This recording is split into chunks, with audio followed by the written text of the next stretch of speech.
Na Galileia, em Ibilin, os cristãos da Terra Santa rezaram pela igreja árabe que vive no Iraque. Israelenses, palestinos e peregrinos italianos participaram da tradicional Maratona de Belém a Jerusalém. Também a comunidade armênia de Jerusalém recordou o genocídio, comemorado em todo o mundo no dia 24 de abril. Aconteceu em Haifa a tradicional procissão que reuniu 17 mil cristãos da Terra Santa, provenientes de Israel, mas também dos territórios palestinos. No sábado 24 de abril, na igreja Melquita Ibilin, aldeia árabe israelense, a mais ou menos 20 quilômetros de Nazaré, um encontro para rezar pelos cristãos do Iraque. Um dia de oração e solidariedade organizado por uma comissão da Igreja Católica na Galileia. Presente o núncio apostólico Dom Antônio Franco e bispos de Jerusalém. Participaram também membros de outras denominações cristãs e representantes da religião drusa, uma seita muçulmana da região de Israel. Mas, sobretudo, muitos cristãos de toda a Galileia, entre eles uma irmã do Iraque, missionária em Caná.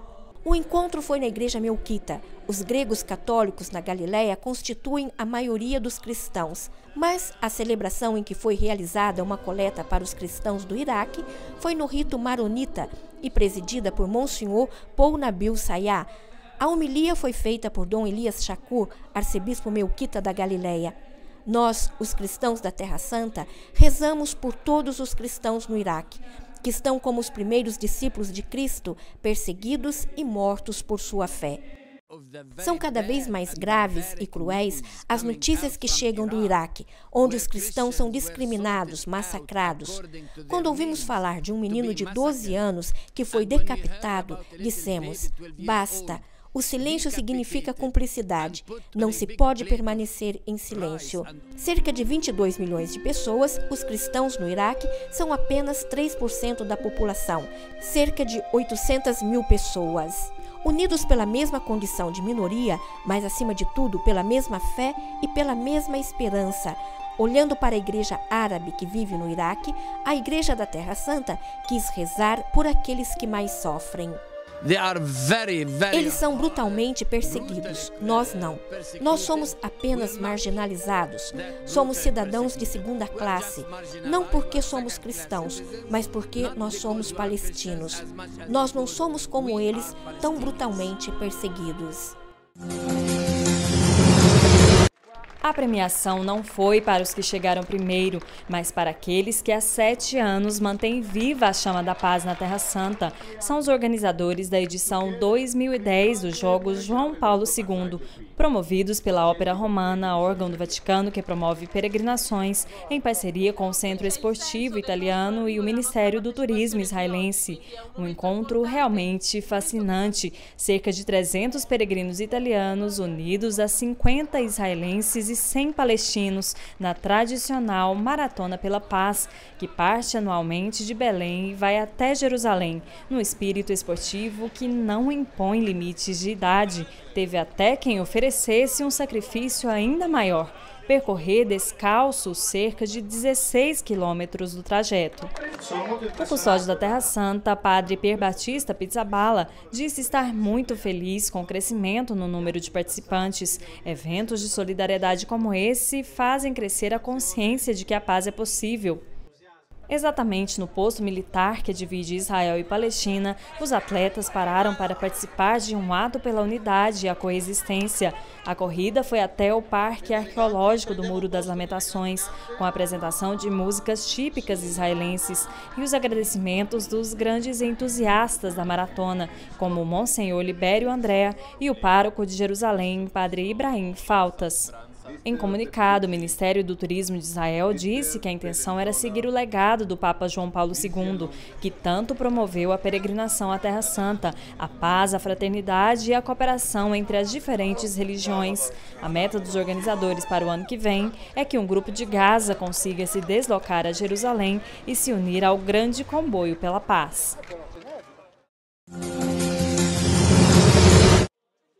A comunidade armênia em Jerusalém, no dia 24 de abril, se encontrou na igreja de São Tiago para recordar uma das páginas mais obscuras e menos divulgada da história do século XIX, o genocídio cometido pelo Império Otomano e pelos jovens turcos contra o povo armênio. A palavra genocídio é contestada pelo governo turco, mas milhares de documentos, arquivos, entrevistas contam o sofrimento e angústia de um povo.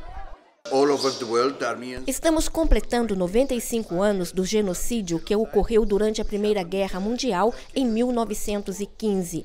Eles foram deportados, expulsos, 1 milhão foi assassinado e 500 mil de pessoas morreram de fome e doenças.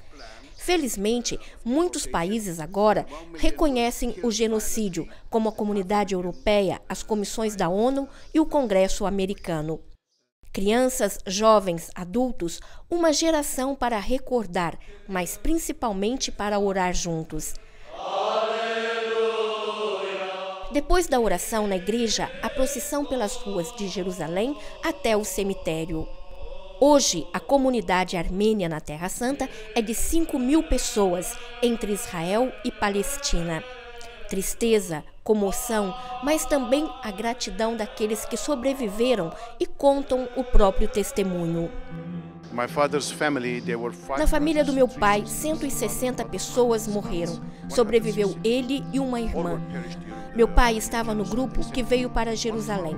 Depois de 18 anos, grupos organizados começaram a descobrir parentes espalhados por todo o Oriente.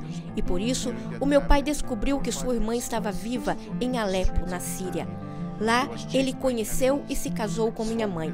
Depois voltou a Jerusalém e começou este laboratório fotográfico, este lugar onde eu trabalho hoje com meus filhos. Continuo o trabalho começado pelo meu pai.